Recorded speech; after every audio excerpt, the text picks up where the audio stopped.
Donc, bonjour à tous. Avec Elodie, donc on a prévu de vous parler aujourd'hui de la facture électronique et du fait de dire finalement il faut qu'on en parle maintenant, même pendant cette période fiscale. Si c'est pas le sujet principal, ça reste un sujet d'actualité. On en est arrivé à ce constat. On a donc Elodie qui me rejoint. Bonjour à toutes et tous. On va faire un petit peu le point sur la facture électronique. Où est-ce que l'on en est? Quelles sont les dernières actualités? Et finalement, comment est-ce qu'on peut imaginer déployer la facture électronique?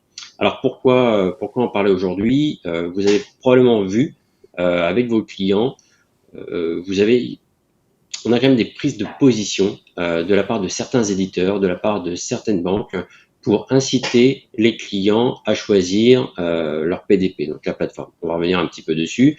On ne reviendra pas aujourd'hui sur le schéma. Vous l'avez probablement déjà vu plusieurs fois, sinon vous pourrez le retrouver. On va pas revenir sur comment ça fonctionne. Je pense que vous l'avez assez entendu, mais plutôt sur le côté vraiment actualité et puis mise en pratique. Donc L'idée, certains éditeurs. j'allais dire que l'idée, c'est également qu'en ce moment, vous êtes en train de recevoir vos clients pour la période de bilan et faire le point avec eux. Et donc, l'idée, c'est aussi d'aborder la facture électronique, les diverses évolutions et de profiter de ce moment justement de dialogue et d'anticipation de l'année et de ce qui va arriver pour faire le point avec eux. C'est vraiment l'idée de ce séminaire également. Voilà. Aujourd'hui, enfin, on va le voir, tout n'est pas prêt, donc on peut pas avancer sur certains sujets. Par contre, si on laisse échapper la mise en place des PDP chez nos clients, on va avoir des problématiques d'approvisionnement au sein du cabinet, on y reviendra. Et donc, c'est simplement de commencer à rappeler à nos clients qu'il y a cette réforme qui arrive, qu'on la connaît, qu'on la maîtrise, de leur dire aussi où est-ce que ça en est et qu'on puisse les rassurer par rapport à cela et surtout un peu marquer notre territoire, ne pas nous laisser mettre de côté par différents acteurs qui sont organisés et qui ont déjà commencé à communiquer. Voilà. Donc voilà un petit peu pourquoi est-ce qu'on voulait vous parler aujourd'hui de la facture électronique, même si au final tout n'est pas prêt aujourd'hui. Alors on va commencer par vous parler des actualités. Donc, où est-ce que nous en sommes au niveau des évolutions réglementaires? Donc, quelles sont les dernières décisions? Quelles sont les conséquences? Qu'est-ce qui se passe un petit peu dans l'arrière-boutique de la facture électronique? Comment est-ce que tout ça avance? Les conséquences aussi des dernières annonces. On reviendra sur l'annonce de la fin du PPF, enfin de la fin de la PDP gratuite du PPF de la part de l'administration. Comment est-ce que finalement on peut anticiper un petit peu l'évolution de la facture électronique pour qu'on puisse revoir un petit peu, accompagner les entreprises sur ces opportunités. Alors le premier point sur lequel on souhaitait revenir, c'était l'abandon du PPF. Donc on est à l'automne 2024. L'État annonce que finalement il se concentrera sur le rôle d'annuaire et qu'il n'assumera pas le rôle prévu au départ de plateforme de facturation, donc la PDP gratuite en fait, et que tous les acteurs vont devoir choisir une PDP. Donc ça a plusieurs conséquences. Une première conséquence directe, et que finalement on a assez facilement imaginé, c'est que chaque entreprise allait devoir avoir une PDP, choisir une PDP de façon obligatoire, qui n'avait pas de rôle de voiture balai, puisque ceux qui choisissaient pas de PDP étaient d'office inscrits sur le PPF. Donc là, il y aura plus ce rôle-là. Et en même temps, ça rebat un petit peu les cartes à différents niveaux. Le premier niveau, c'est que il y a ce choix de PDP, donc ça impacte aussi les éditeurs. Il y a des éditeurs qui pensaient être simplement des OD et se dire, finalement, on va travailler avec le PPF, c'est plus possible. Donc, il va falloir qu'ils nouent des partenariats avec des PDP.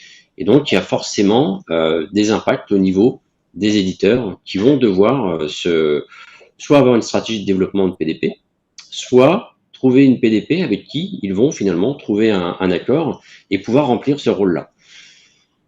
Ça veut dire qu'il peut y avoir des nouvelles PDP. Il y a aujourd'hui une liste de alors je ne sais jamais si c'est 82, 85, mais peu importe, PDP qui sont provisoirement immatriculés. On reviendra un petit peu sur cette notion-là.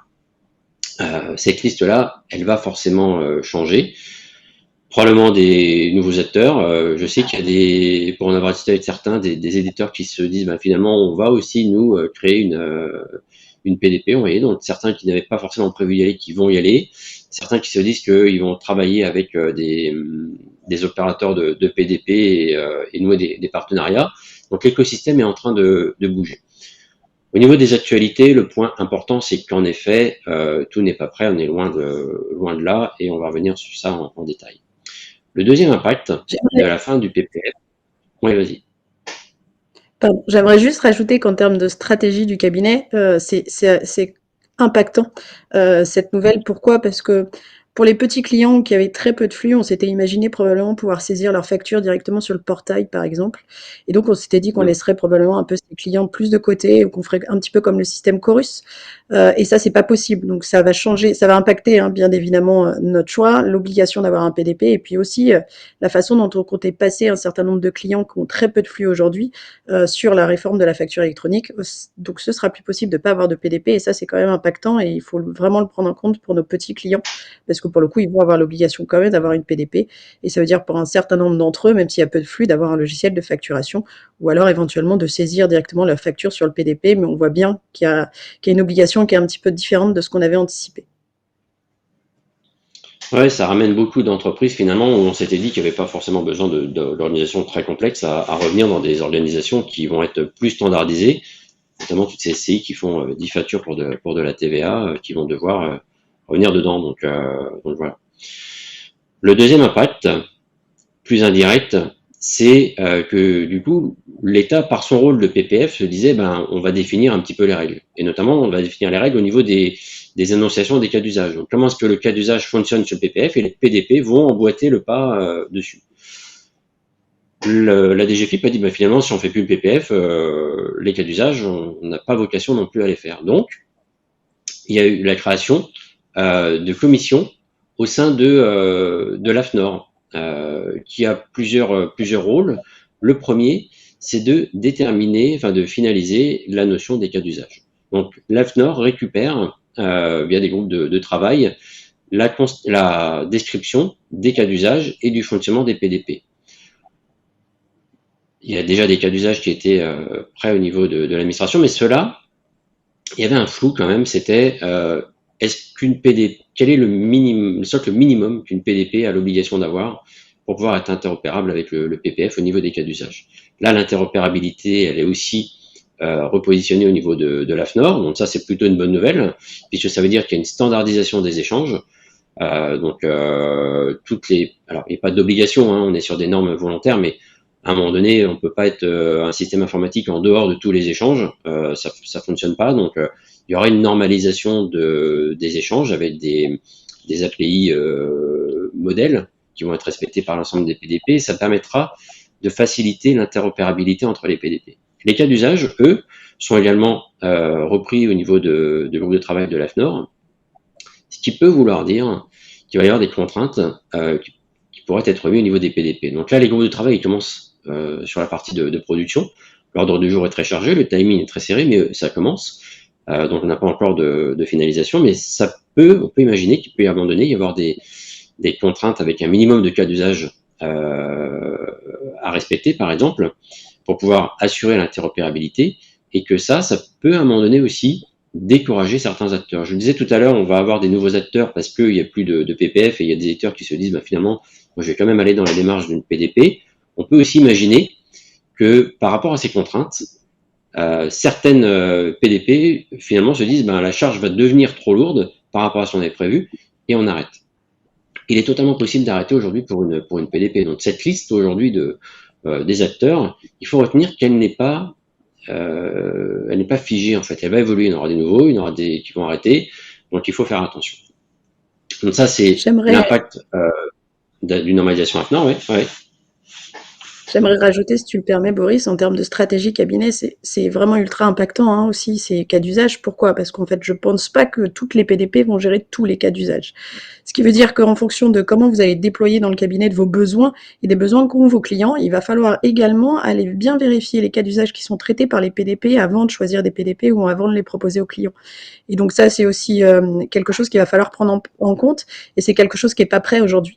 Donc en fait, c'est important de bien gérer ces PDP et de gérer ces cas d'usage, surtout avant de choisir définitivement ça ou ces PDP, peu importe. Mais en tout cas, aujourd'hui, ça, c'est pas prêt. Et donc, et pourtant, ça va être impactant pour nos clients. Donc, c'est important de mettre ça en attente. Ouais, ça. Et en fait, c'est l'effet induit de l'abandon du rôle du PPF. Voilà. Donc, l'autre point sur cet abandon aussi du PPF, où on imaginait le PPF qui était au cœur un petit peu, qui redistribuait partout, bah, c'est qu'il n'est plus là. Donc, il y avait cette problématique de toute façon d'échange. On avait parlé de PayPal. On vous en a parlé. On avait vraiment souhaité avancer dessus dès 2024. Ça n'a pas pu avancer aussi vite. Aujourd'hui, par contre, PayPal a été retenu. Donc, PayPal, c'est quoi? C'est deux choses. Un ensemble de normes, en fait, sur des échanges de factures électroniques qui s'appliquent au niveau international. Donc, on peut retraduire au niveau domestique, donc pour pouvoir gérer ça. Et surtout, donc ça, c'est plutôt des normes techniques d'échange de messages. Et c'est aussi, surtout, un réseau d'échanges donc un peu comme un système d'échange de mails en fait, où aujourd'hui vous ne posez pas la question comment ça fonctionne, vous avez des serveurs à différents endroits où vous envoyez votre mail, qui se connecte avec qui, c'est la cuisine interne derrière, mais en tout cas il y a des normes qui existent pour que peu importe le choix d'éditeur que vous avez, il fonctionne avec un autre éditeur sur les échanges de mails. Bah là c'est pareil, c'est un réseau et des normes techniques qui permettent d'échanger des messages qui contiennent des factures électroniques entre l'ensemble des plateformes. Donc aujourd'hui, toutes les PDP, enfin toutes, non pas toutes, mais un grand nombre de PDP qui sont un peu importantes ont déjà cet accès PayPal et l'autorité PayPal France va être organisée par l'administration fiscale et du coup c'est le réseau qui va se mettre en place au niveau des échanges. Par contre, un point sur lequel Elodie vient juste d'intervenir aussi, c'est sur le côté échange avec pour le cabinet. Aujourd'hui, on parle d'interopérabilité. L'interopérabilité, elle se passe entre les PDP. Il n'y a pas de rôle spécifique pour les tiers qui accèdent. C'est-à-dire qu'aujourd'hui, il n'y a rien qui est prévu pour que nos logiciels de production ou la PDP qu'on choisit au sein du cabinet puissent aller récupérer des éléments dans des PDP des clients pour pouvoir alimenter la production comptable. Par exemple, aujourd'hui, vous avez des clients qui ont des espaces en ligne avec des factures, une facture EDF, une facture Orange, et vous devez vous connecter dessus pour récupérer. Si vous avez un client qui choisit une PDP qui n'est pas celle que vous lui avez recommandée, qui n'est pas celle que vous utilisez habituellement, aujourd'hui, il n'y a rien qui est prévu en termes d'interopérabilité pour que votre logiciel de production ou votre PDP puisse aller dire, bah, tiens, je viens récupérer toutes les factures de telle entreprise qui est client du cabinet pour pouvoir assurer l'acheminement dans la production dans le système de production du cabinet. Ce qui veut dire que en n'étant pas présent sur le choix des PDP auprès des clients, on peut se retrouver avec des clients qui vont avoir différentes PDP. Donc au niveau du cabinet, il y a un nombre de 10 ou 15 PDP. Est-ce qu'il y aura un accès tiers déclarant comme expert comptable, par exemple, pour pouvoir aller récupérer la copie des PDP? Oui ou non, ce sera un choix de la PDP. Il n'y a aucune norme qui est prévue par rapport à cela. Est-ce que cet accès sera payant ou pas? Ce sera au choix de la PDP. Donc à un moment donné, on peut se retrouver à être obligé, dans le pire des cas, à avoir des clients qui ont des PDP sur lesquels on va devoir nous-mêmes souscrire un accès tiers déclarant pour récupérer les factures. Puisqu'avec les systèmes de sécurité qui se mettent en place, je pense qu'il ne faut pas imaginer pouvoir utiliser les codes des clients. Ce sera vraiment un système différent et que donc on va se retrouver avec peut-être des abonnements divers. D'où la nécessité qu'on a identifiée avec Elodie de pouvoir dire bah, il faut en parler tout de suite parce qu'il ne faut pas que finalement on subisse ce choix de la part des clients. Enfin, je sais pas ce que toi t'en penses, Elodie, mais c'est un point qui est pas abordé au niveau technique et au niveau organisationnel, il est très impactant en fait. En fait, c'est un peu, ça va être le deuxième nerf de la guerre pour moi aussi dans le cadre du choix des PDP. On l'a vu, les cas d'usage et justement ce principe, c'est-à-dire que si dans la stratégie du cabinet, on laisse en fait finalement tous les clients choisir leur PDP, ça va être un vrai problème. C'est-à-dire que un, vous allez obliger vos collaborateurs à devoir gérer plusieurs PDP et deux, vous allez avoir cette problème d'interopérabilité à gérer. Donc ça veut dire qu'en termes d'organisation, ça va être très important. En termes de formation de vos collaborateurs et en termes d'utilisation au quotidien, ça va être très lourd. Et trois, quid des honoraires que vous allez devoir refacturer, parce qu'en fait, le temps que vous allez devoir passer, le temps en plus, le temps supplémentaire, vous allez bien devoir le facturer, ou alors on va avoir un vrai problème de productivité, c'est-à-dire que le gain qu'on est censé avoir grâce à la facture électronique, bah, ça va être perdu justement dans tous ces problèmes de PDP, d'organisation et d'interopérabilité. Donc encore une fois, ça va être vraiment le choix du PDP aujourd'hui, ça va être ultra impactant, ça va être peut-être vraiment la partie la plus importante qu'on a à faire, qu'on a à travailler d'ici la fin de l'année, et surtout ne pas laisser nos clients choisir à notre place, parce que sinon on va subir cette réforme et on va non pas en tirer les bénéfices qui sont attendus aujourd'hui. Donc c'est vraiment très très important de ne pas les laisser complètement libres, à mon sens, ou alors faites-le en pleine conscience de ce que ça va générer en termes d'organisation, en termes de formation et en termes d'honoraires chez vous. Ouais, donc du coup, ça va être, enfin, ouais, ça va être assez complexe à gérer. Donc cette première actualité, on voulait revenir dessus sur l'abandon du PFF, qui finalement remodifie un petit peu les plans de développement des PDP, qui fait que elles sont pas prêtes, mais que le choix est important et encore toutes les règles ne sont pas définies. Donc la première actualité, c'était ça, c'était par rapport à l'abandon du PPF. Bon, la PDP obligatoire, on l'avait identifié, mais c'est la privatisation, l'autogestion des règles via des normes AFNOR de la part de l'écosystème, et puis l'ancrage de PayPal au sein de l'écosystème. Ensuite, aujourd'hui, donc l'annuaire. Donc l'objectif, il est d'avancer sur l'annuaire de la part de l'État et dans le calendrier général de déploiement piloté par la DGFiP. La première étape, donc c'était de reconcentrer sur le rôle de l'annuaire, et la première étape, c'était d'avancer sur l'annuaire. Donc pour ça, l'administration a décidé de travailler en 3 temps. Un premier temps avec une sélection, ce qu'ils appellent un petit pilote. Donc un petit pilote, c'est quoi? C'est une sélection d'une dizaine de PDP qui vont travailler avec les équipes techniques de la DGFiP sur les premiers tests, les premiers échanges de connexion avec l'annuaire. Donc l'ouverture d'un petit pilote, donc ça, c'est un travail qui a été initié dès le début de l'année 2025 par la DGFiP, donc il y a une sélection de dossiers, des contraintes qui ont été indiquées au niveau des plateformes. La DGFiP souhaite pas que ce soit utilisé, par exemple, en termes d'avantages concurrentiels. Il n'y a aucune des PDP qui sont dans ce petit groupe qui ont le droit de le revendiquer, puisque l'objectif, c'est pas de leur donner un avantage concurrentiel. Donc, c'est un groupe un peu, enfin, pas secret, mais un peu, voilà, où il n'y a pas d'avantage. C'est vraiment un groupe qui travaille avec l'administration pour gérer cette partie. Donc là, le planning initial était d'ouvrir ces premiers échanges, en fait, avec le petit pilote début mars. Il y a un peu de retard. Le calendrier a glissé jusque fin mars. Donc notez-vous ça dans un coin, on parlera du calendrier tout à l'heure, mais en tout cas, il y a un petit retard par rapport à cette première étape d'un mois. C'est pas beaucoup, mais d'ici septembre 2026, il n'y a pas beaucoup de mois quand même, donc quand on commence à en perdre un, ça peut peut-être avoir quelques impacts, donc à voir. Et ensuite, il va y avoir une période d'ouverture, une période intermédiaire entre fin mars, initialement mai, ça va plutôt être reporté sur juin, pour faire des échanges d'annuaires en fait avec ce groupe de PDP, les ajustements nécessaires, aussi bien sur la partie norme que sur la partie technique, et une ouverture généralisée à l'ensemble des PDP qui était prévue pour mai, qui devrait se faire plutôt sur juin. Et donc là, à partir de juin 2025, on va avoir l'ensemble des PDP qui vont pouvoir échanger avec l'annuaire. Donc, techniquement, ce rôle d'annuaire va être ouvert à partir du mois de juin. Elodie, c'est ce que les dernières informations qu'on avait eues sur ce point-là, qui était de dire, ben voilà, c'est un peu décalé, mais ça continue à avancer. Moi, j'ai juste une petite question pour toi, Boris, justement. Mais puisqu'on parle de l'annuaire, en fait, en termes d'organisation du cabinet, c'est qui va devoir enregistrer les clients? C'est l'annuaire? C'est nous ou c'est les clients qui gèrent ou c'est automatique? Voilà, là, c'est en termes de pratique, vraiment concrètement, comment est-ce que ça va se passer? Alors ça, justement, ça a fait l'objet d'un second sujet. Alors, il y a eu un petit peu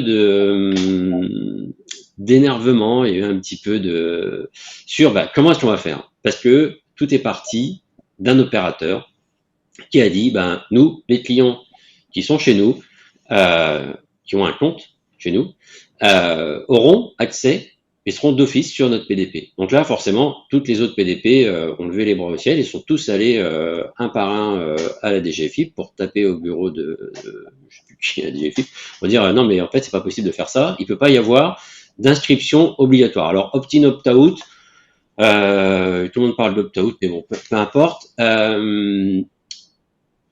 Aujourd'hui, l'administration a précisé qu'il y aurait une obligation de faire un choix explicite de la part de l'entreprise.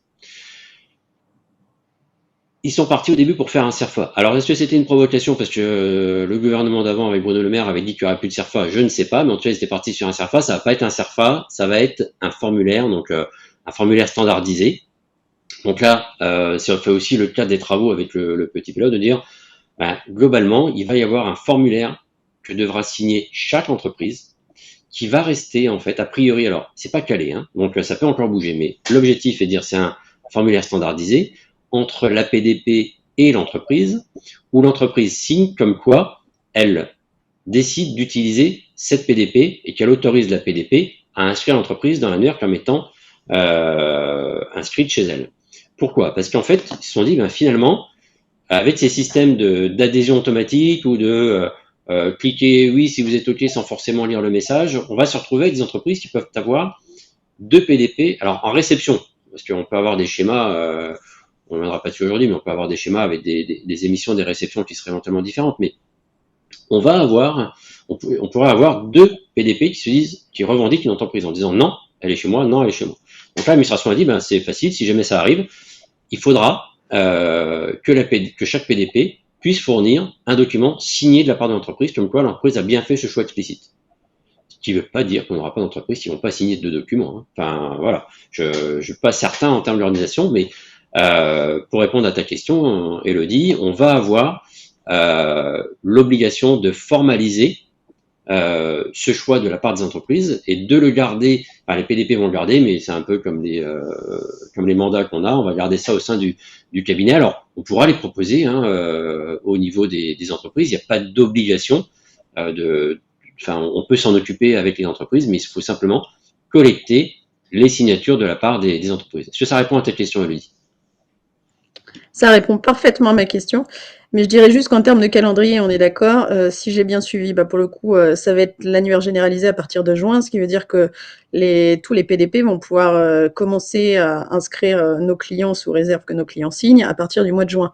Donc c'est là qu'il va falloir qu'on soit bien proactif sur le calendrier si on veut pas se retrouver avec des PDP qui nous sont imposés dès le mois de juin, en fait. C'est un peu ça aussi le point névralgique, c'est-à-dire que là, il va vraiment être urgent que de notre côté, on communique pour bien prévenir les clients en tout cas, d'éviter de signer, de contractualiser avec les PDP qui, eux, à contrario, sont déjà très énergiques, voire même, je ne sais pas quel terme on pourrait utiliser, mais en tout cas, sont déjà bien au fait de... Bon, en tout cas, ils sont vraiment en ordre de marche et ils sont assez conquérants, je dirais, par rapport à nos clients sur cette partie-là. Or, c'est ce qu'on a dit tout à l'heure, déjà, les PDP sont pas prêtes et deux, malgré le fait qu'elles soient pas prêtes, on va nous demander demain, on va demander aux clients de choisir leur PDP. En tout cas, possiblement à partir du mois de juin. Et je pense que les clients sont effectivement pas forcément au courant de toutes ces subtilités que nous, on maîtrise, mais pas forcément eux, ce qui veut dire qu'il va falloir qu'on soit vraiment proactif sur la communication pour leur expliquer que même si c'est possible à partir du mois de juin, surtout ne pas choisir et ne pas signer les documents des PDP dès le mois de juin. Oui, alors on va y revenir juste après sur le planning global un petit peu, mais en effet, à partir du mois de juin, techniquement, toute entreprise peut être inscrite dans l'annuaire et avoir déclaré une PDP.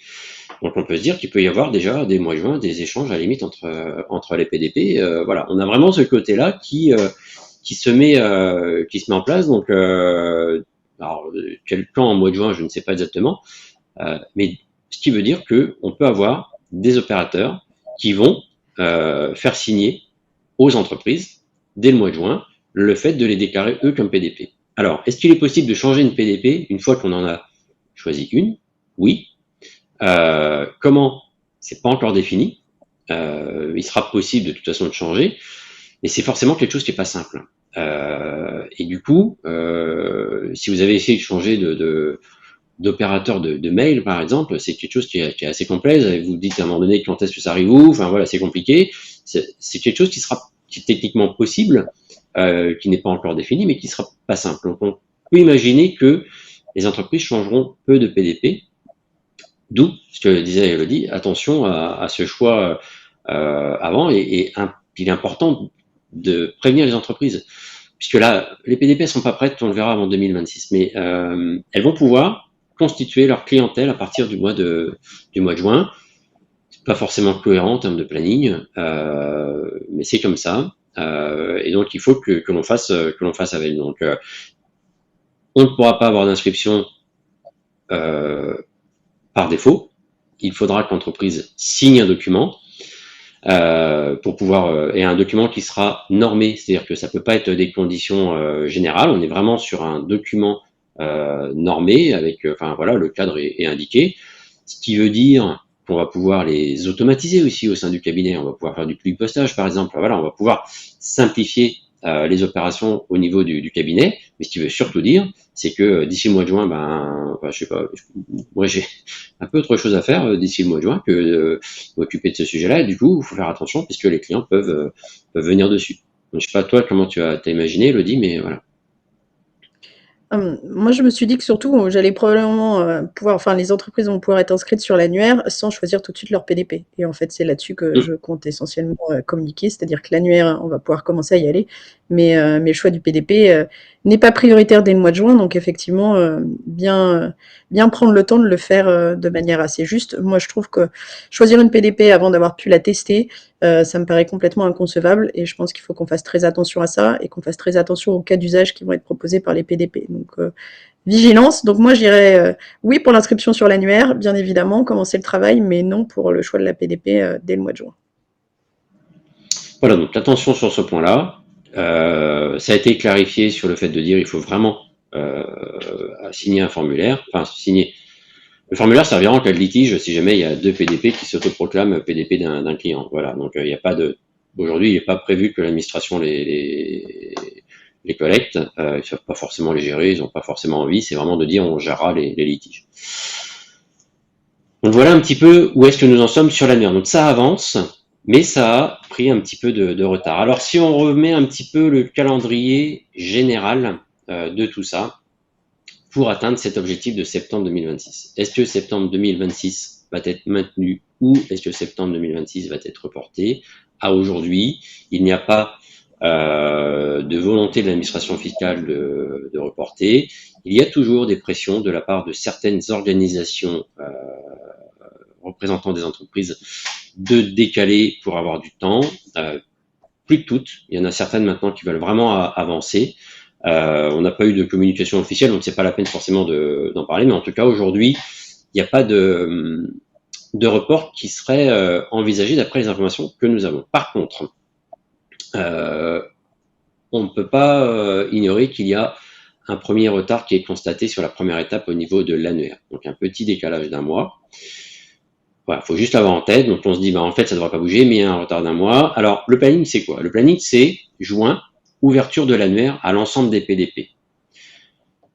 Dernier trimestre 2025, il y a les travaux d'immatriculation définitifs qui vont commencer à se mettre en place, avec un service de déclaration opérationnel sur le tout début 2026. Donc, c'est qu'aujourd'hui, je l'ai dit, on le dit souvent, mais je pense qu'il faut le répéter, les immatriculations sont provisoires.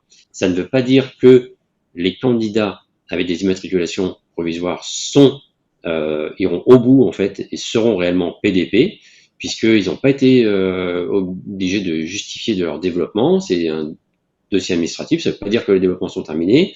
Il peut y avoir avec la normalisation AFNOR des contraintes complémentaires qui viennent que certains acteurs abandonnent. Il peut également y avoir aussi le fait de dire à un moment donné, ben, finalement, non, moi j'y vais pas parce que c'est trop compliqué. Il peut y avoir des éditeurs qui avaient dit nous on n'ira pas, donc on va avoir un partenaire, puis finalement qui décide d'y aller. Donc cet écosystème, il va bouger d'ici là. Donc en tout cas, le calendrier, c'est un service de déclaration qui serait ouvert début 2026, et donc une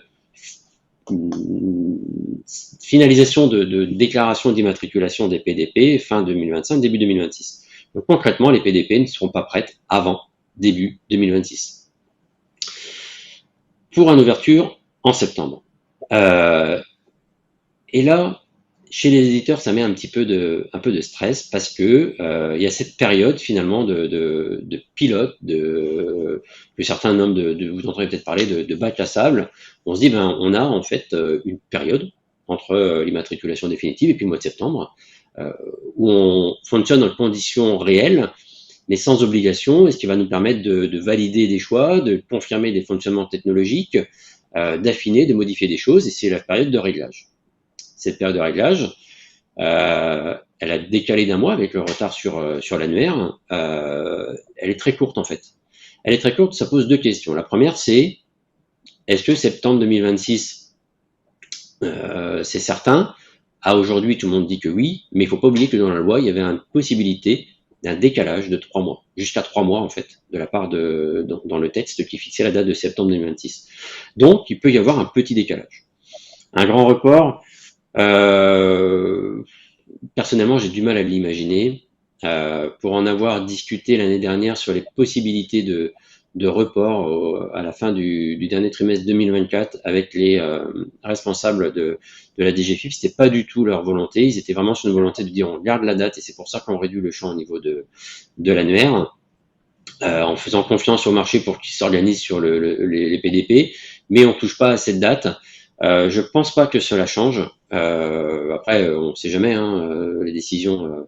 Moi, je suis pas dessus. Je sais pas si toi, Elodie, tu es sur cette prise de décision, mais je ne crois pas non plus. Et du coup, voilà, on n'a pas un report important, non. Un petit glissement, un petit décalage, compte tenu qu'il y a un peu de retard sur cette première partie, compte tenu que la loi laisse la possibilité de 3 mois, c'est quelque chose qui peut peut-être se mettre en place. Enfin, je sais pas toi, Elodie, si tu avais des choses par rapport à ça. Par rapport à la stratégie de déploiement du cabinet, pour le coup, ça va être un peu, j'allais dire problématique. En tout cas, ça va nous amener à nous poser un certain nombre de questions. Parce que pourquoi en fait plus ça va être décalé sur l'exercice 2026 et puis plus si on compte le fait qu'il soit pas tout à fait prêt dès le début 2026 et que ce soit la période bac à sable, la problématique c'est que nous on va pas passer tous les clients, on est d'accord, tous ensemble au mois de septembre, c'est-à-dire qu'on va pas attendre le mois de septembre pour passer tout le portefeuille. Donc l'idée aussi c'était nous de se dire qu'une fois que les PDP sont prêtes, on va probablement travailler par vague et on va le faire dès que les PDP sont prêtes. Or là la problématique qu'on a par rapport à ça c'est que tant que les PDP sont pas prêtes, et ben on peut pas non plus commencer à déployer les clients du cabinet, même les clients très très simples, les petits dossiers par exemple pour commencer. Donc en fait pour moi la problématique de ce glissement de calendrier elle est aussi stratégique et impactante dans notre quotidien, en tout cas dans la manière dont on va programmer l'année 2026. Pourquoi? Parce que tant qu'on ne peut pas faire glisser nos clients, et ben pour le coup, ça va être compliqué. Donc ça veut dire que cette période, qui était censée être de 9 mois, elle se raccourcit au fur et à mesure. Donc ça veut dire que nous, en même temps, ça veut dire qu'en septembre 2026, il va falloir que, si jamais il n'y a pas de retard par rapport à septembre, on ait passé tous nos clients au moins en termes de réception, qu'on soit organisé, qu'on soit prêt. Or, la période transitoire qui nous permet justement de déployer au fur et à mesure, ben voilà, elle se raccourcit. Donc c'est dans ce sens-là que pour moi que c'est problématique par rapport au retard de calendrier, c'est parce que ça nous laisse à nous, en fait, c'est nous un peu les acteurs du bout de chaîne. C'est encore notre temps à nous qui va être réduit par rapport à ce déploiement de la facture électronique. Et donc c'est ça qui moi me questionne, en tout cas m'interroge et fait que on va dire que notre planning et la manière dont on va s'organiser sur 2026 va être un peu compliqué, sachant qu'on aura quand même une période fiscale qui va être là.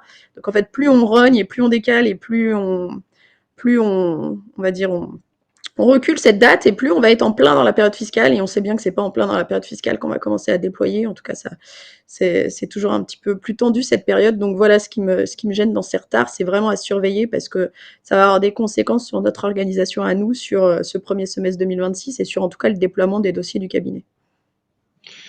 Ouais, en fait, je pense qu'on va vraiment avoir un problématique. Enfin, l'année 2026, enfin le premier semestre va être compliqué pour nous parce qu'on aura cette période fiscale, parce que les PDP sont prêts début 2026, et ça me permet de rebondir sur une question qui est posée.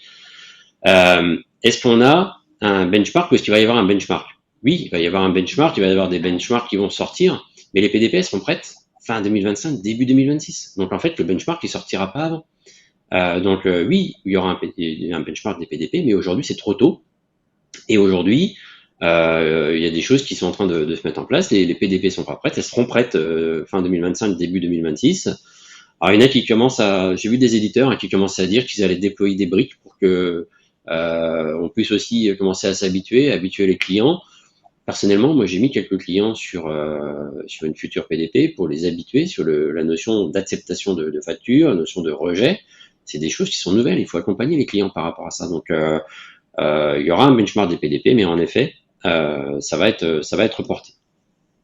Pour revenir un petit peu sur les autres questions, il y avait une question qui, pour les entreprises qui travaillent qu'avec des particuliers, est-ce qu'il va falloir choisir une PDP également?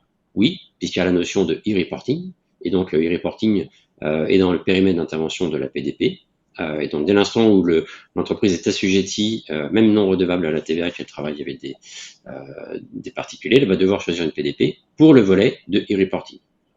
Voilà, donc il faut aussi intégrer ces entreprises-là. La notion de cas d'usage qui m'a demandé d'être précisé. Les cas d'usage, c'est comment est-ce que ça fonctionne sur les échanges par rapport à un cas particulier. Notamment, il y a un cas d'usage qui pose beaucoup de questions organisationnelles, c'est la partie des restaurants. Lorsque vous allez au restaurant, si jamais vous y allez en tant que particulier, on est dans un flux de e-reporting de la part du restaurateur. Si vous y allez sur une note de frais remboursée par l'entreprise, sur votre note de frais, vous êtes aussi en e-reporting. Par contre, si jamais vous payez avec la carte de l'entreprise et que vous souhaitez une facture au nom de l'entreprise, dans ce cas-là, vous êtes en flux de e-invoicing.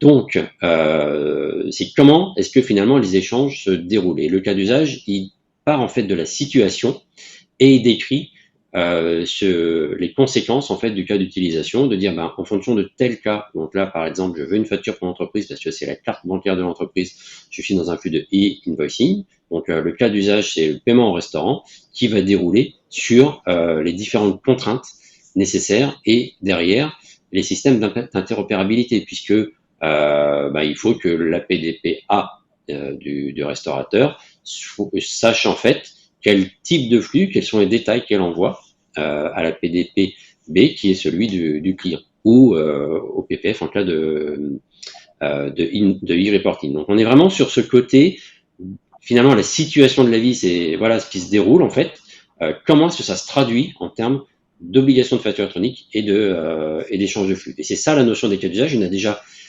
quelques-uns qui avaient été décrits par l'AIFE. Et d'ailleurs, vous retrouvez des fiches techniques sur le site du Conseil national qui décrivent en fait ces cas d'usage, et notamment ce cas d'usage de restaurant. Ça va être très compliqué si vous avez des clients restaurateurs, puisqu'il faut qu'il y en ait une caisse qui soit capable de basculer d'un flux e-invoicing à e-reporting tout de suite. Je ne sais pas si tu as déjà creusé, toi, ce cas-là, Elodie, mais c'est un cas quand même qui est assez compliqué. Hein. C'est un cas très compliqué, en plus ça dépend de qui paye, enfin, vraiment le cas de la restauration en général est compliqué et d'ailleurs ça me fait penser, on a cette question sur le chat, est-ce que pour le coup les restaurateurs ont l'obligation d'avoir une PDP sachant qu'ils ont un logiciel de caisse?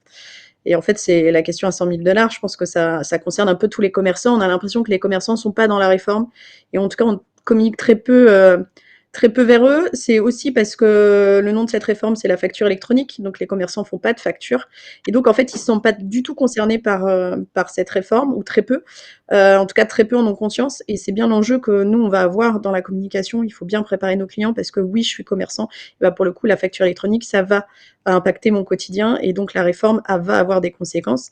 Et on entend très peu parler d'ailleurs aussi des logiciels de caisse, mais aujourd'hui on a un vrai sujet avec les logiciels de caisse. Est-ce qu'ils vont pouvoir permettre ces logiciels de répondre aux demandes qui sont liées à la facture électronique? C'est ça le sujet, hein, pour le coup. Est-ce que mon logiciel de caisse va faire le nécessaire? Aujourd'hui, on n'a pas de communication des logiciels de caisse, donc on est Non. incapable de savoir ce qui va se passer, comment ça va se passer, s'il faut mettre un PDP en parallèle, s'ils vont pouvoir gérer le e-invoicing, parce qu'on sait bien que la partie qui va avec le particulier, ça va être impactant dans le e-reporting. Je suis désolée, j'utilise un peu de technique, mais en tout cas sur ce qu'on va devoir faire remonter comme information, on va avoir le e-invoicing pour les commerçants. Un exemple concret, c'est moi, par exemple, cabinet qui vais organiser mon repas de fin d'année au restaurant, je vais avoir besoin d'une facture. En plus, ma note est supérieure à 150 euros. Et donc, pour le coup, ça veut dire que mon restaurateur, il va être obligé de me faire une facture. Et donc là, on va rentrer dans le cadre du e-invoicing. On ne sera pas que dans le cadre du e-reporting. Et donc, la question, c'est comment est-ce que les caisses, pour le coup, elles vont gérer cette partie-là. Aujourd'hui, on n'a pas d'infos. Et je dirais que même c'est ce qui fait qu'aujourd'hui, les commerçants, pour moi, sont les cas les plus compliqués dans le cadre de la réforme de la facture électronique, contrairement à ce qu'on peut penser. Pour moi, c'est pas le prestataire de service qui a un logiciel de facturation et qui fait essentiellement du B2B. Pour moi, la vraie problématique, c'est les commerçants aujourd'hui pour lesquels on n'a pas d'infos, on n'a pas d'infos des logiciels de caisse, et ça bouge pas de ce côté-là. Et en plus, les commerçants sont très mal informés sur la réforme. Donc pour moi, aujourd'hui, on a un vrai sujet, dont les restaurateurs, mais il n'y a pas que les restaurateurs, hein, c'est tous les commerçants qui vont avoir l'obligation de faire des factures. Donc vrai sujet, potentiel sujet en tout cas sur cette partie-là. Oui, je suis d'accord avec toi, c'est vraiment une problématique et on pense toujours aux échanges de factures et en effet, dès l'instant où ça va être pour une entreprise, tu parles des restaurateurs, ça peut être du fleuriste, ça peut être, enfin, tous les commerçants sont impactés et il va falloir basculer parce que si jamais tu reçois pas ta facture, en fait, tu récupères pas ta TVA, ta dépense n'est pas justifiée, enfin voilà, il y a des contraintes importantes et en effet, aujourd'hui, on n'en parle pas. C'est les cas les plus complexes. Alors tout le monde a parlé un peu du restaurateur, mais c'est tout type de commerce en effet qui sont impactés comme ça. Donc les commerçants sont bien dans la réforme, ils auront l'obligation d'avoir une PDP. Et comme le disait Elodie, c'est les cas les plus complexes parce que celui qui fait ses factures sur son système de facturation, c'est une mise à jour du logiciel et derrière ça fonctionne tout seul. Aujourd'hui, il fait envoyer par mail, demain il fait envoyer via la PDP. Le bouton a changé de couleur, mais globalement, derrière, c'est un problème mécanique de la part du logiciel de facturation. Sur la caisse, c'est différent parce que tu le disais, Elodie, c'est pour ton cabinet, donc il faut que tu donnes ton identifiant de cabinet, donc ton numéro serial, donc toi, tu le connais. Mais supposons que tu aies une flotte de commerciaux, il va falloir aussi former tes équipes qui vont aller dans les restaurants pour donner les informations correctes au restaurateur pour que la facture arrive. Donc il y a vraiment un travail important par rapport à ça sur les échanges des commerçants.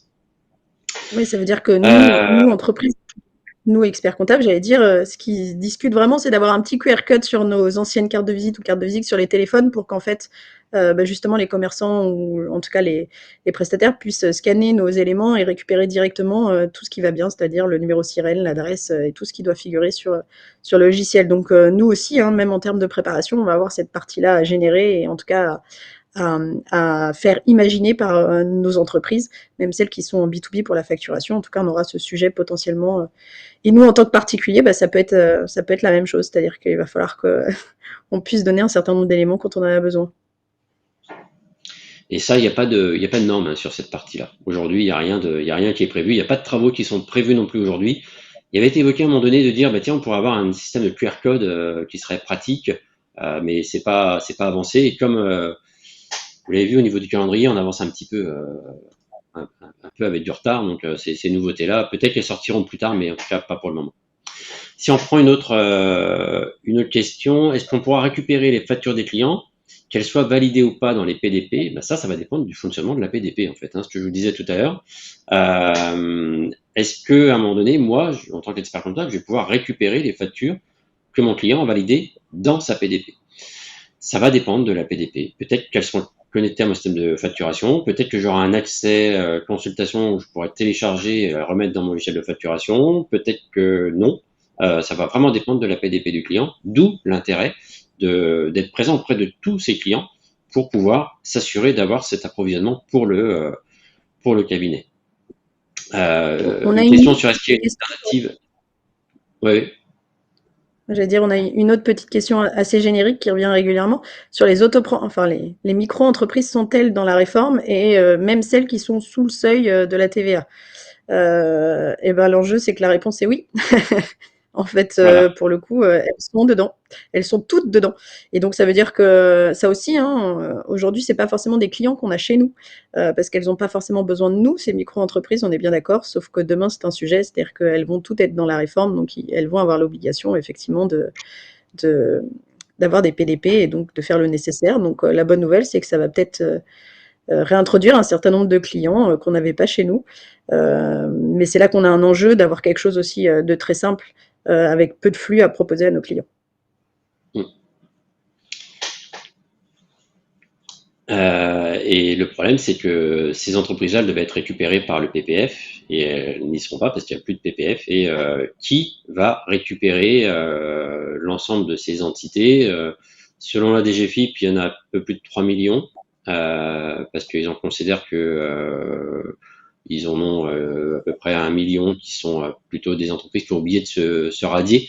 Voilà, mais du coup, qui va récupérer ce flux-là et du coup peser dans la réforme de la facture électronique, parce que quand vous avez 4 millions, enfin 3 millions d'entreprises dans votre PDP, vous êtes un acteur assez incontournable au niveau de la facture électronique. Donc il y a un vrai sujet par rapport aux auto-entrepreneurs, enfin aux franchises en base, exactement, qui seront moins nombreux a priori à partir du 1er juin, mais qui seront quand même importants. Il y a quelques questions sur Je Facture, sur les échanges. Est-ce qu'il y a des alternatives? Oui, il y a des alternatives qui sortiront par rapport à Je Facture. Il y a aussi une version de Je Facture qui est qui va être prochainement déployée sur le printemps avec quelques cabinets, puisqu'en effet, l'ergonomie date un petit peu. Donc du coup, elle n'est pas forcément sur les standards actuels, mais il y a une simplification de l'ergonomie. Donc ça va. J'ai vu qu'il y avait un petit peu de déception dans les questions. Je pense qu'il faudra regarder cette nouvelle version. L'avantage de Je Facture, c'est qu'elle va être connectée à l'ensemble des éditeurs de la profession, et donc une récupération des flux qui seront assurés dans votre outil de production, quel qu'il soit, même si tous les accords sont pas signés, mais il y a des discussions qui sont en cours, qui avaient été commencées et qui se poursuivent. Et pour le coup, les acteurs de la profession ont la volonté d'avoir une connexion avec Je Facture, même si jamais ils ont leur propre PDP, pour rester au niveau de l'écosystème. La liste des PDP qui avait été posée, pas encore. Enfin, si il y a une liste, elle est sur le site de la IFE, vous pouvez retrouver les PDP, mais attention, elles sont provisoires, donc faites attention à cette liste-là, en fait. Vas-y, Elodie. Ouais. C'était juste pour dérouler la liste des questions. On a une question sur, pour le coup, les problèmes de caisse à l'étranger. Donc là, je suppose que la question c'était qu'est-ce qui se passe si je suis étranger et que je viens dîner, par exemple, chez un restaurateur en France. En fait, ça, c'est neutre, c'est du e-reporting. Donc pour le coup, c'est pas impactant. Enfin, le fait que ce soit un client étranger ou un client français, ça change, en particulier en tout cas, ça change rien dans le cadre de la réforme. Ce qui éventuellement pourrait poser question, c'est si on a besoin de faire une facture là pour le coup un client dont la société est basée à l'étranger. Et donc là, on passerait dans le e-reporting. Donc ce sont des choses qui sont prévues et anticipées dans le cadre de la réforme. On a une autre question sur, après les auto-entrepreneurs, on a les loueurs en meublé non professionnels, est-ce qu'ils vont avoir l'obligation d'avoir une PDP? Là, la réponse est non, parce que normalement, ils sont hors réforme, les loueurs en meublé non professionnels, sauf si éventuellement on a une problématique de TVA. Et après, je ne sais pas si tu vois d'autres questions.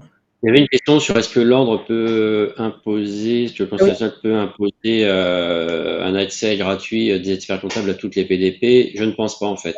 Après, c'est une question de relation avec les PDP. Donc les PDP qui sont, les PDP des éditeurs qui se veulent plutôt proches d'experts comptables, je pense qu'il y aura des discussions qui sont possibles. Par contre, on peut imaginer des PDP qui soient plus spécialisés, plutôt verticalisés sur certaines industries qui ne connaissent pas et qui n'ont pas forcément, sur lesquels on ne pourra pas avoir de discussion de gentleman pour pouvoir se dire, ce serait bien que nous on puisse avoir un accès gratuit et qui voit plutôt qu'on ait un accès payant. Donc non, ce sera pas possible en fait par rapport à ça.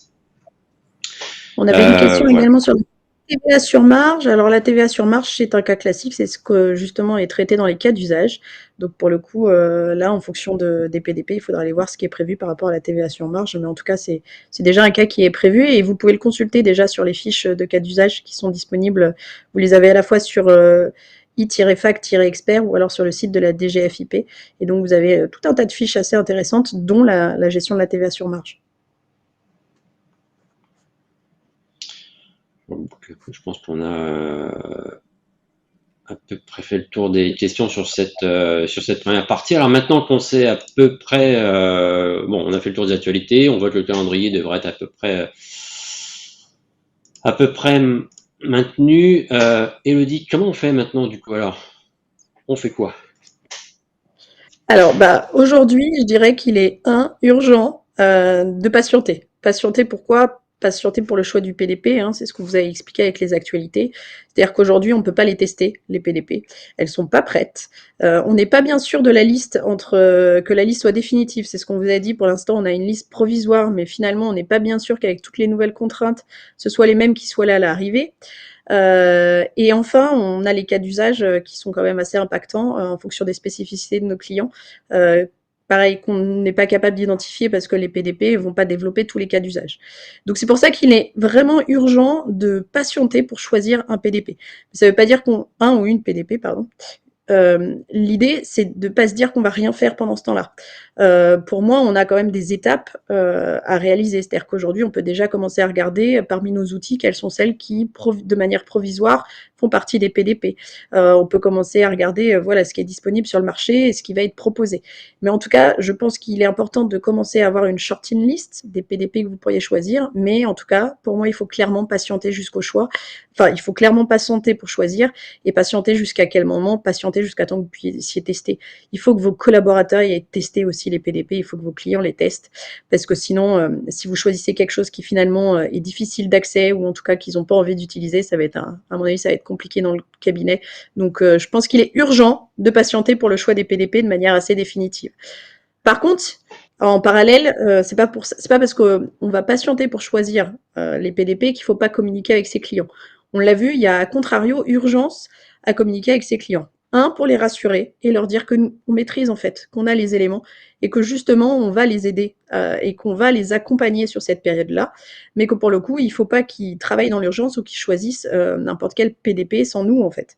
C'est vraiment ça qui est important. Il faut les rassurer pour leur dire qu'on va les accompagner et on va faire le nécessaire au fur et à mesure de l'année 2025 et de l'année 2026, mais que par contre, il est important aujourd'hui de ne pas choisir sa PDP et de travailler sur la partie inscription à l'annuaire, parce qu'on l'a vu, la partie inscription à l'annuaire, elle va être disponible dès le mois de juin, s'il y a un peu de décalage juillet, on va dire 2025, donc pour le deuxième semestre.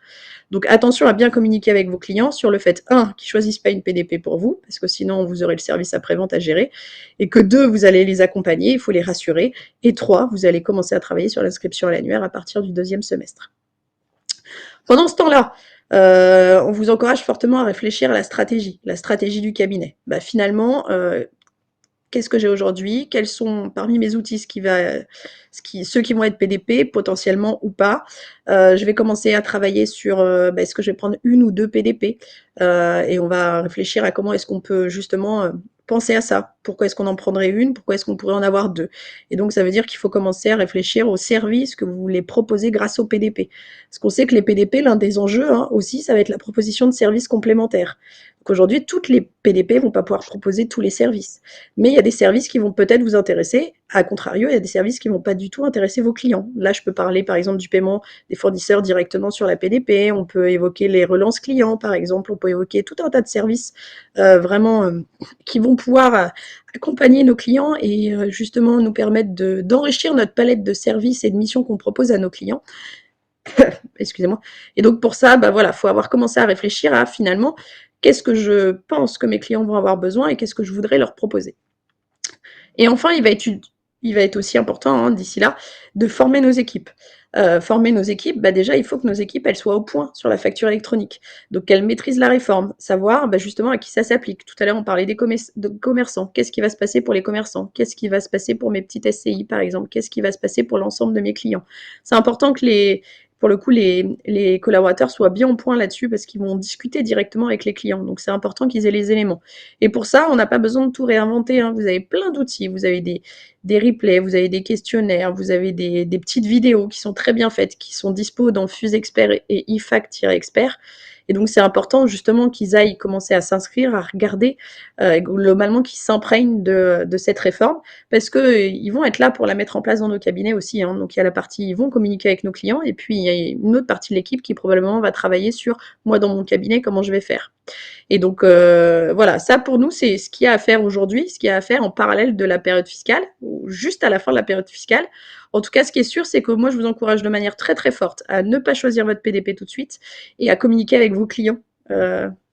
Maintenant et surtout, j'allais dire, pendant les rendez-vous bilan. N'hésitez pas justement à faire le point avec eux sur la réforme de la facture électronique pendant, justement pendant le moment des rendez-vous bilan, vous parlez de la suite en fait de ce qui va se passer en 2025 et 2026. Oui, Boris. En fait, Elodie, ce que tu dis, c'est ouais, il faut qu'on marque le territoire, qu'on montre qu'on est là, qu'on connaît, donc on communique avec les clients, on s'occupe de leur bilan, et on leur dit, on va revenir vers vous un petit peu plus tard. On est prêt pour vous expliquer, mais aujourd'hui l'écosystème n'est pas prêt, donc c'est pas la peine de se précipiter. Et on évite en fait qu'ils soient happés par d'autres acteurs avec qui ils peuvent aussi travailler. On pense tous éventuellement au banques. Ouais, on est aux banques qui sont vraiment très très combattantes, conquérantes en tout cas. Ce qui est sûr, c'est qu'il ne faut pas laisser la place. Si on laisse la place, et ben pour le coup, on va subir cette réforme, c'est-à-dire qu'on va nous imposer des choix de PDP qu'on n'a pas forcément envie de gérer, une, plusieurs, on ne sait pas du tout. C'est nos clients qui vont être perdus et qui pour le coup vont être pris en otage entre nous, ce qu'on va pouvoir gérer et ce qu'on ne va pas pouvoir gérer. Et globalement, on sait qu'aujourd'hui, on bénéficie de la confiance de nos clients et on sait qu'on potentiellement, on est tous en train de les rencontrer sur cette période fiscale en fait, justement. Donc pendant ces entretiens, profitez-en pour justement faire le point avec eux sur la facture électronique. Pourquoi? Parce qu'ils vont voir que 1, vous maîtrisez le sujet, 2, vous êtes vraiment là pour les accompagner, et 3, vous avez toujours des bons conseils. Donc je pense que c'est vraiment à contrario de ce qu'on pourrait penser en se disant on va laisser la réforme de la facture électronique pendant la période fiscale 2025. Pour moi, c'est pas du tout la bonne stratégie. La vraie bonne stratégie, c'est de communiquer avec nos clients sur justement le fait qu'ils ne doivent pas faire quelque chose, ne rien faire. Après, par contre, vous avez un engagement très fort à avoir avec les clients qui n'ont pas de logiciel de facturation. Ça, à contrario, c'est un point aussi qu'il faut évoquer absolument pendant cette période fiscale, parce que là, il va falloir anticiper quand même de manière assez forte pour le début de l'année 2026. Donc, il faudrait que sur le deuxième semestre 2025, vos clients qui n'ont pas le logiciel aujourd'hui aient un logiciel de facturation. Donc voilà, donc je dirais 2 axes pendant cette période de bilan importante de communication avec vos clients. 1, vous les rassurez, vous leur expliquez que vous êtes là, que vous savez et que vous allez les accompagner. Et 2, vous les accompagnez, ceux qui n'ont pas encore le logiciel de facturation. C'est important de les guider parce que ça, par contre, ça va être très impactant dans le cadre de la réforme et c'est important qu'ils soient prêts par rapport à un logiciel de facturation. Du coup, tu vas nous faire un petit modèle de communication qu'on puisse envoyer aux clients? Et ben exactement, avec Boris, ce qu'on vous propose, puisqu'aujourd'hui on est là pour parler de pratico-pratique et de se dire, finalement qu'est-ce que je peux faire et comment je vais le faire? Et ben on vous propose on vous propose un premier outil. Ce premier outil, c'est un mail que vous pouvez envoyer à vos clients. C'est un mail d'information. Ça remplacera pas la communication que vous pourriez avoir pendant vos rendez-vous bilan, on est bien d'accord, hein. Mais l'idée, voilà, c'est de commencer à diffuser l'information auprès des clients, et que cette information, potentiellement, elle soit lue par le maximum de vos clients. Donc on vous propose déjà un mail type que vous pouvez bien évidemment personnaliser et surtout envoyer à vos clients dès maintenant. Et un mail qui soit synthétique pour qu'ils lisent jusqu'au bout, en fait. Quelque chose de court qui montre simplement qu'on est là, en fait. Donc là, On on le sait envoie le bien, mail, on discute avec les clients pendant les rendez-vous et on attend. Voilà. Et puis c'est l'enjeu hein, de faire court parce qu'on sait bien qu'aujourd'hui, le délai d'attention est vraiment très court. Donc, si jamais vous avez des velléités de communication et que vous voulez même transformer ce mail ou l'accompagner d'une vidéo, n'hésitez pas, ça peut être un bon support pour un certain nombre de clients, notamment les jeunes, où on sait que globalement, ils ne lisent plus, mais ils ne font plus que visionner des éléments.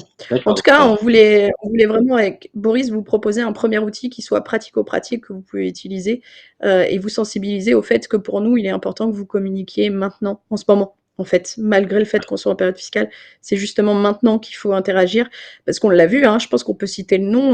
Vous avez un certain nombre de clients qui sont sur Conto, je pense, et vous avez vu que eux, à contrario, ils ont été très comment est-ce qu'on peut dire ça? Communicant, Ouais, ils ont été très communicant. communicants, mais au-delà de ça, hein, ils ont été très engageants. On va même dire qu'en spécifiant qu'ils allaient inscrire vos clients directement chez eux, hein, comme PDP, donc Conto leur PDP. Donc vous voyez, c'est pour ça qu'il est important de communiquer maintenant, parce que si on gère pas ça d'ici le mois de juin, on va se retrouver en juin où vous allez avoir plein de clients qui vont avoir signé pour leur PDP sans que vous ayez l'info et sans avoir pu leur dire que c'était justement urgent de pas choisir en fait leur PDP maintenant. Donc en fait, voilà, je dirais qu'en synthèse, il est vraiment urgent de communiquer sur ces parties-là, sachant que ça reste de la communication, c'est surtout de l'information à l'heure d'aujourd'hui, donc c'est pas des choses très techniques et très compliquées qu'on peut tout à fait aborder sur cette période de bilan. Finalement, en étant un peu organisé, c'est pas ce qui va nous prendre le plus de temps. Et ça, ce sera disponible sur le lien du replay. Et en plus, si on veut former les équipes, il y a aussi des formations qui sont organisées par les IRF de l'ordre, en fait. Donc on peut envoyer aussi les équipes dans des formations organisées par l'ordre. Oui, et puis vous avez aussi toute la partie vraiment connaissance pure de la réforme qui est disponible. Donc soit vous pouvez les inscrire, soit vous récupérez les supports. Et il y a même des mini vidéos qui sont faites qui sont très bien.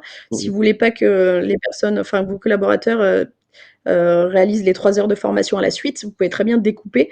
Et pour ça, vous avez vraiment tous les outils qui sont dispo sur FuseExpert et IFAC-Expert. N'hésitez pas à aller vous inspirer. Vous avez aussi d'autres modèles de communication de mail qui sont disponibles en plus de celui qu'on vous met aujourd'hui à disposition avec Boris. Donc ok, on se concentre sur les bilans une fois qu'on a communiqué, et après, Et après, l'idée, c'est qu'on s'est dit qu'on allait vous proposer des ateliers avec Boris, justement pour mettre en pratique cette réforme. Alors, ce qu'on veut vous proposer, c'est globalement, vous venez avec votre ordinateur et vous commencez à mettre en pratique la facture électronique en rentrant donc, directement pendant l'atelier, puis après en rentrant dans vos cabinets. Donc, on s'est dit que le premier atelier qui aurait lieu sur la période de mai à juillet, ce serait comment définir ma segmentation et ma cartographie des flux. Parce qu'encore une fois, vous l'avez vu sur ce qu'on vous a présenté tout à l'heure, finalement, la facture électronique, ça va quand même impacter de manière assez importante notre stratégie, en tout cas notre manière de travailler et ce qu'on veut proposer aux clients. Donc c'est important de revenir au début et de savoir où on veut aller pour savoir comment est-ce qu'on va y aller. Parce que finalement, le choix de la PDP, c'est comment on y va. Mais avant ce choix de comment on y va, il faut savoir où on va. Et ça, c'est vraiment important de garder le cap.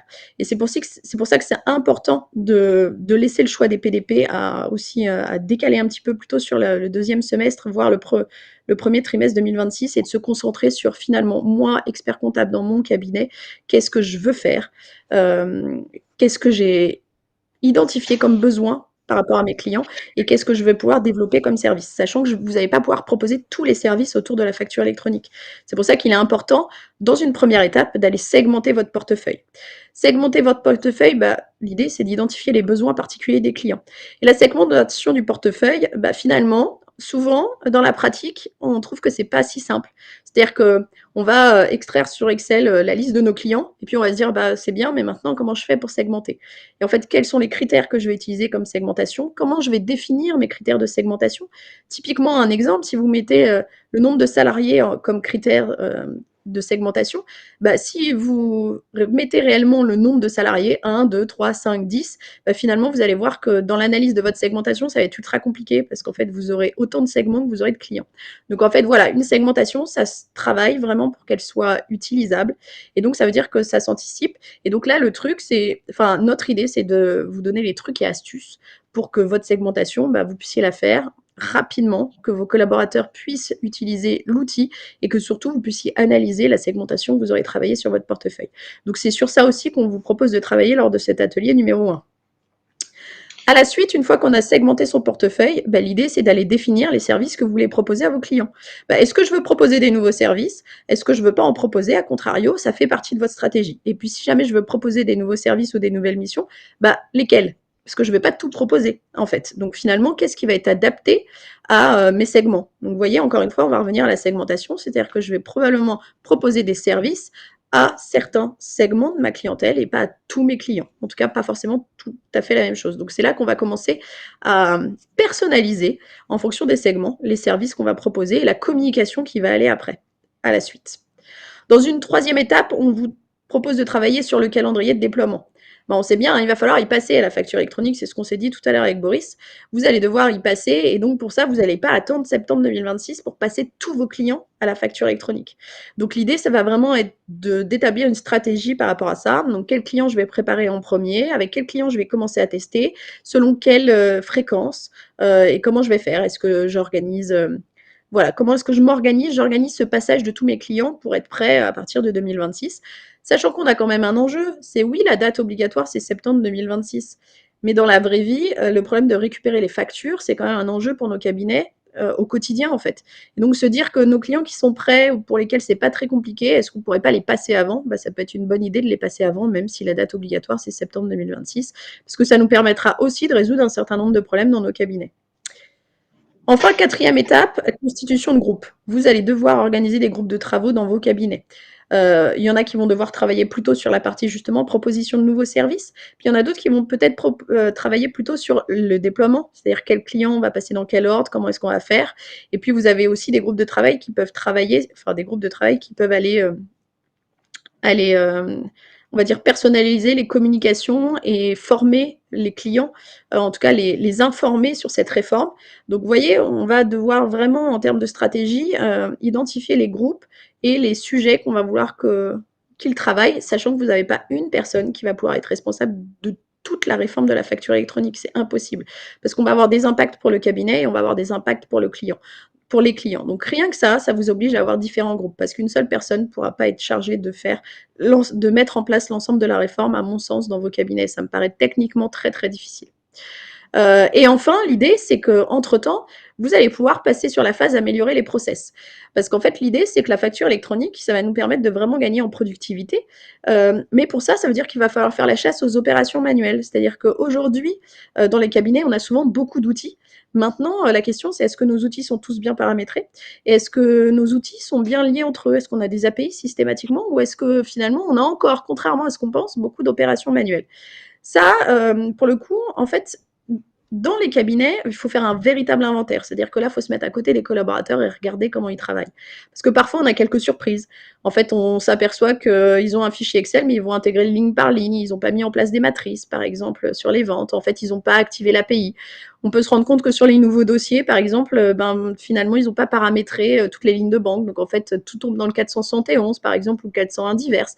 Enfin, on a parfois des petites surprises sur finalement la façon dont on travaille dans le cabinet. Et donc, c'est bien à ce moment-là de faire l'inventaire parce que l'idée, c'est que pour que la mise en place de la facture électronique se passe bien, il faut absolument qu'on ait travaillé sur nos process et qu'on ait fait la chasse aux opérations manuelles.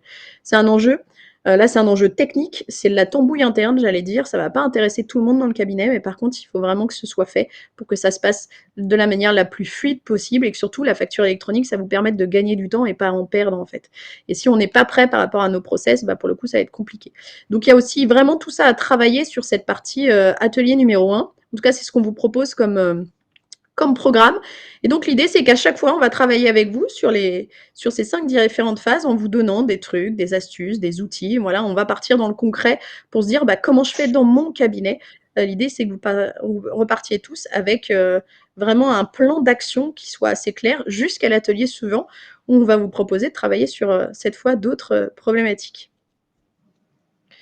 Est-ce que tu voudrais rajouter des éléments par rapport à cet atelier numéro 1, Boris?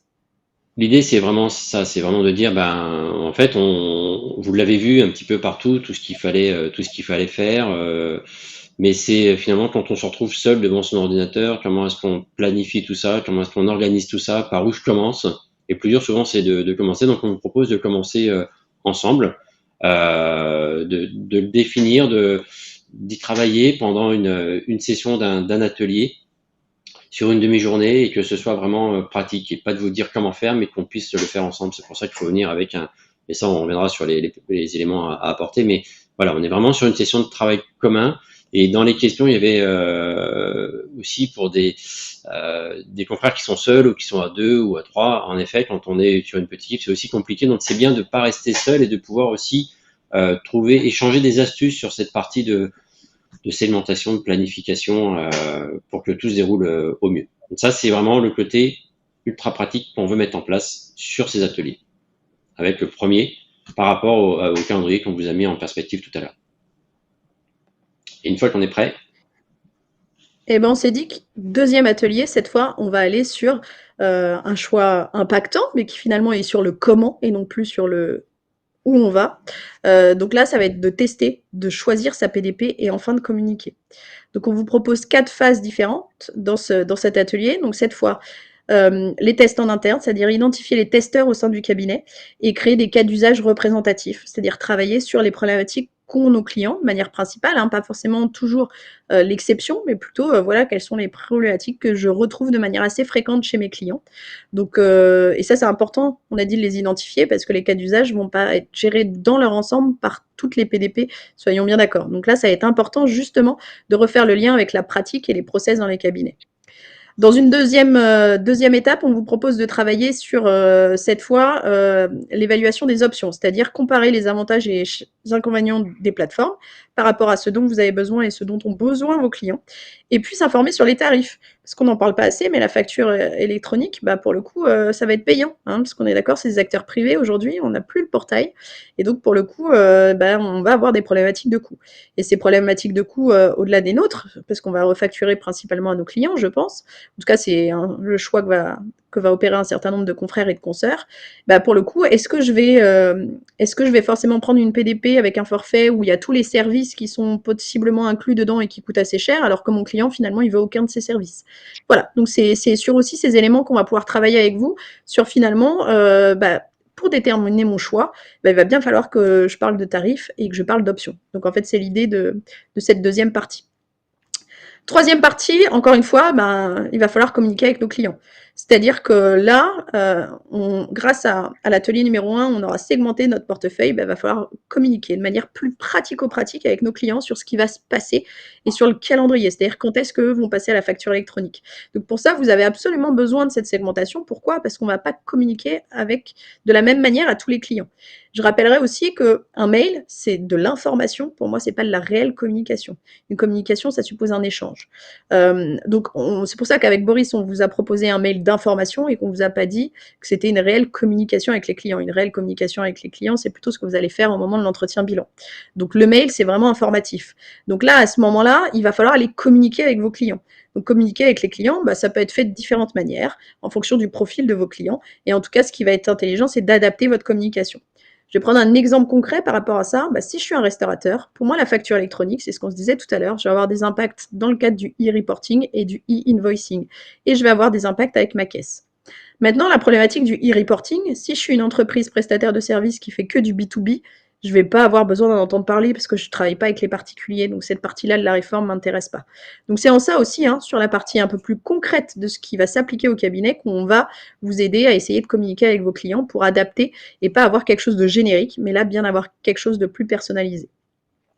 Et enfin, on va vous travailler sur la partie adaptation des offres, c'est-à-dire revoir vos tarifs à vous, cabinet, savoir ce que vous allez inclure ou pas dedans, et préparer des démonstrations pour les rendez-vous bilan. Et rendez-vous bilan, cette fois, plutôt de l'année 2026, potentiellement, ou en tout cas les rendez-vous bilan de fin d'année, éventuellement, si vous avez des exercices décalés. Parce que là, l'idée, c'est que pour les clients, la facture électronique, comme pour nous, aujourd'hui, ça reste très conceptuel, parce qu'on ne peut pas tester, en fait.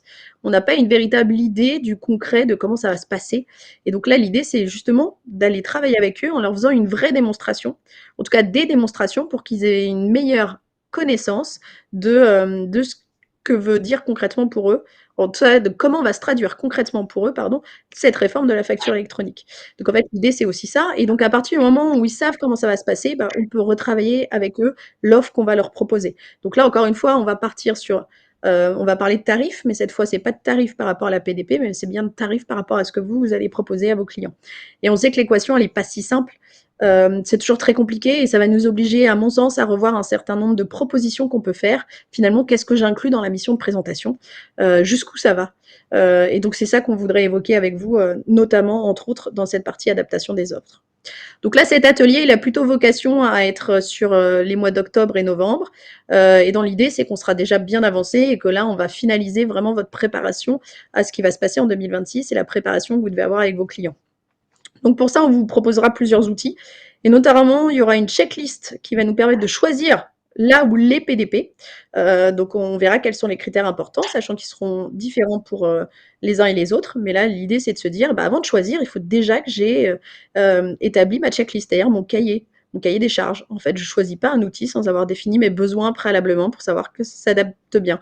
Voilà, donc on a beau aller voir le PDP, ça a l'air très sympa, il nous propose plein de choses, c'est très joli, j'ai envie de l'utiliser. Bah, si finalement il correspond pas tout à fait à ce dont j'ai besoin parce que ça correspond pas à ma checklist, bah, c'est peut-être pas lui que je vais choisir. Et on sait que parfois on est un peu pris par le temps et on a ce caractère un peu impulsif avec les outils. C'est quand même un sujet dans la profession. Je regardais les dernières statistiques où on nous dit que parfois au congrès on achète et il y a 30% des outils qui sont jamais utilisés dans les cabinets et à peine jamais déployés. Donc c'est un sujet, là l'idée c'est justement de ne pas faire ça. On se met d'accord au point, on fait sa checklist, on sait exactement ce qu'on veut et après seulement on va choisir. Et donc c'est ce qu'on va vous proposer comme outil. Et puis il y aura une grille de tarification parce qu'on l'a dit, hein, l'idée là c'est de parler tarifs des PDP et puis tarifs de ce qu'on peut offrir à nos clients.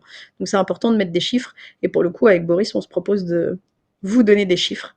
Une fois n'est pas coutume, pour le coup on essaiera d'être le plus transparent possible sur ce qui se fait et ce qu'on pense faire de notre côté par rapport à ça.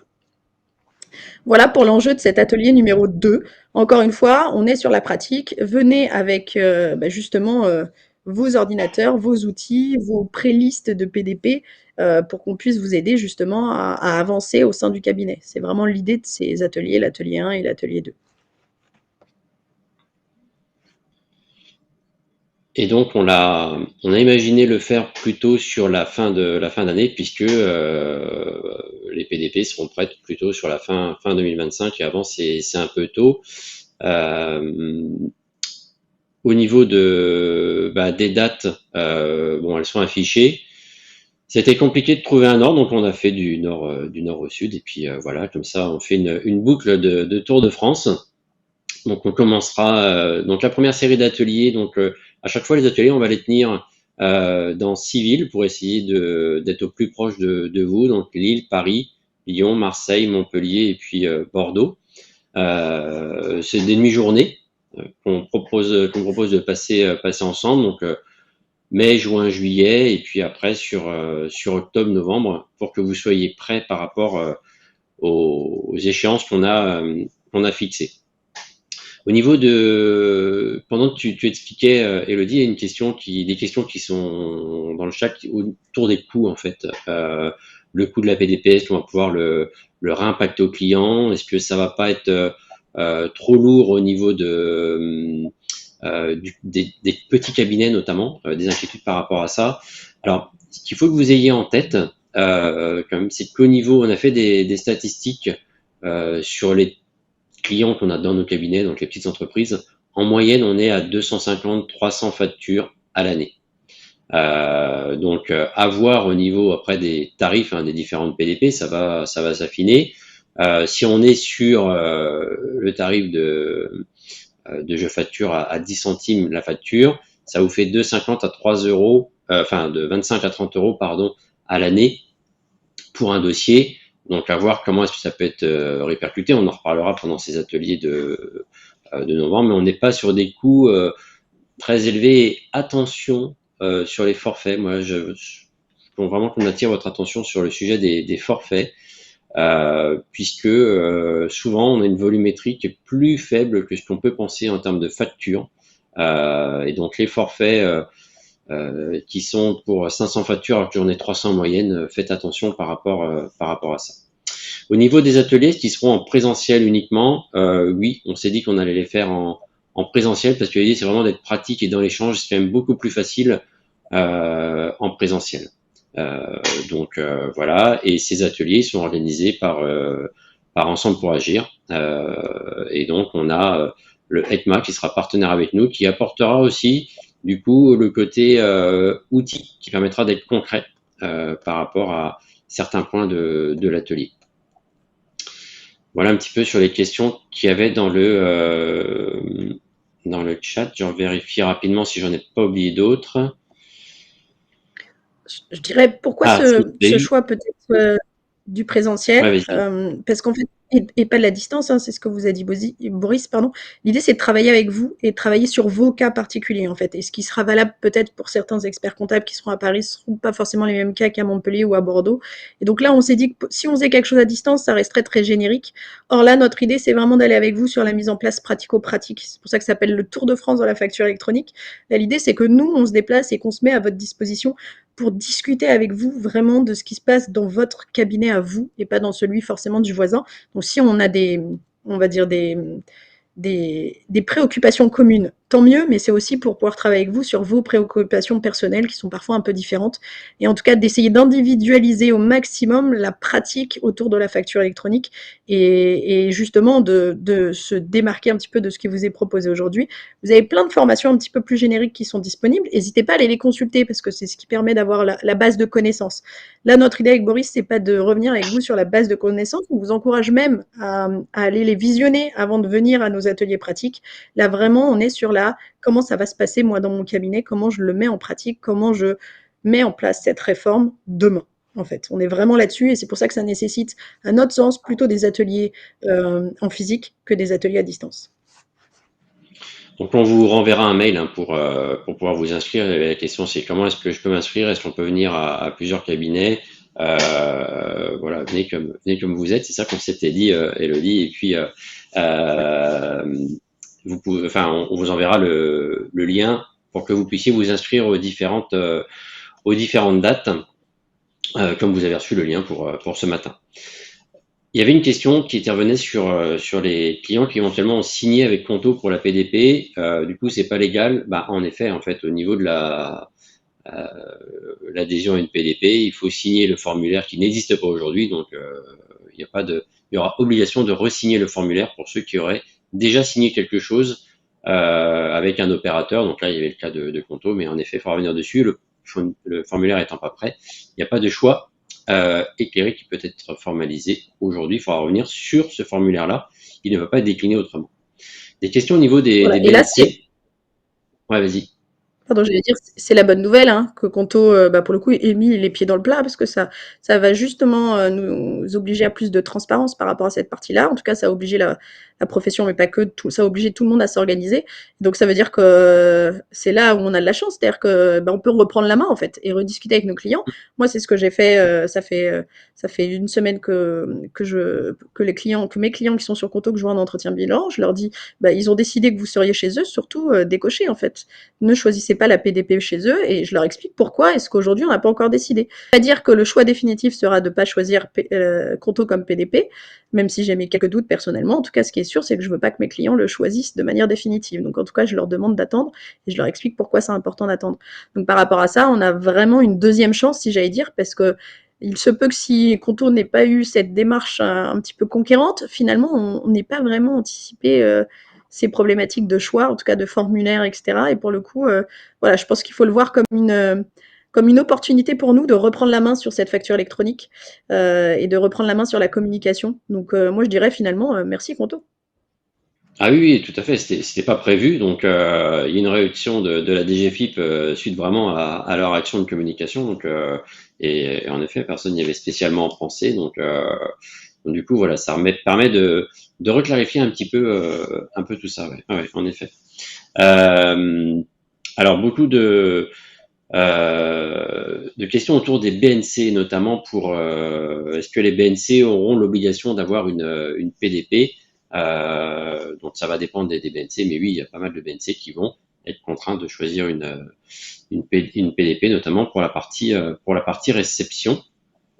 Hein, Elodie, c'est des choses que tu abordes, toi.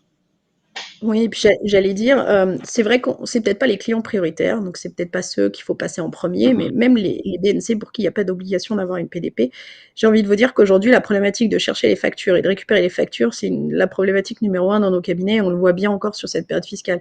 Donc moi, j'ai envie de vous dire que je réfléchis quand même de manière très forte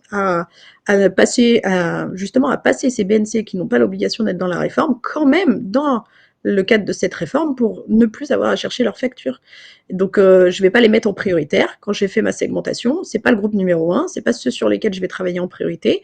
Je vais probablement attendre un peu pour la communication, mais en tout cas, clairement, moi, je les laisserai pas complètement de côté par rapport à cette réforme, et je dirais même que j'irai les mettre dans la réforme de manière volontaire.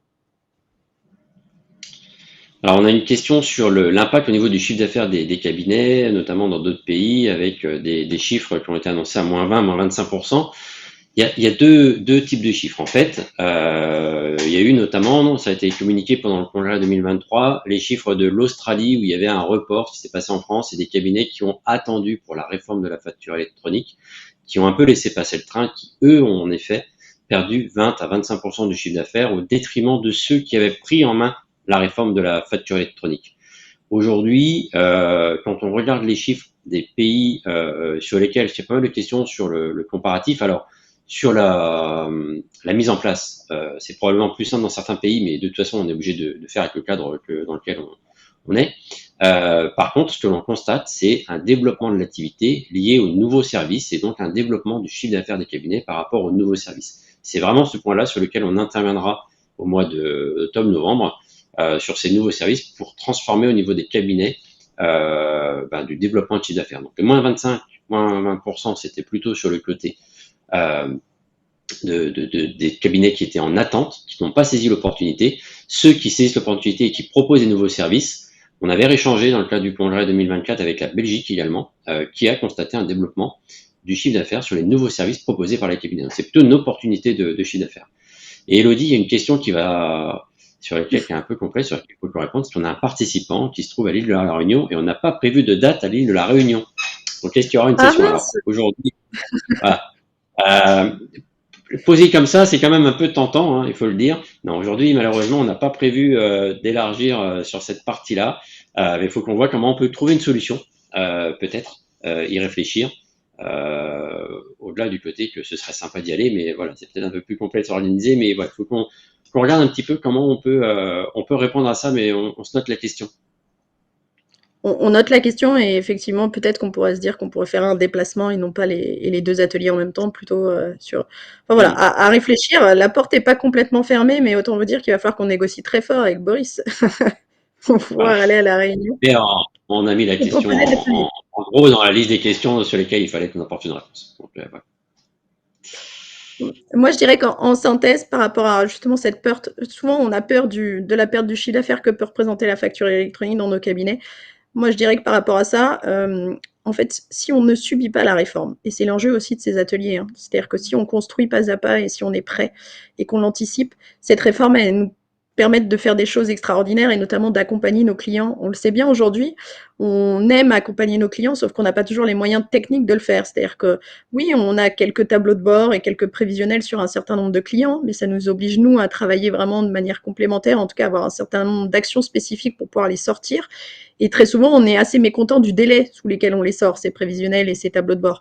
Or là, ce que va nous permettre de faire la facture électronique, c'est un accès presque en temps réel, finalement, à l'information comptable. Et donc, ça va nous permettre justement d'aller là où aujourd'hui, on a un petit peu de mal à aller encore, parce que ce ne sont pas des nouvelles vraies ce ne sont pas vraiment des nouvelles missions, elles existent depuis longtemps ces missions, sauf que c'est des missions qu'on a peine encore à réaliser de manière un petit peu plus, on va dire, volumétrique dans nos cabinets.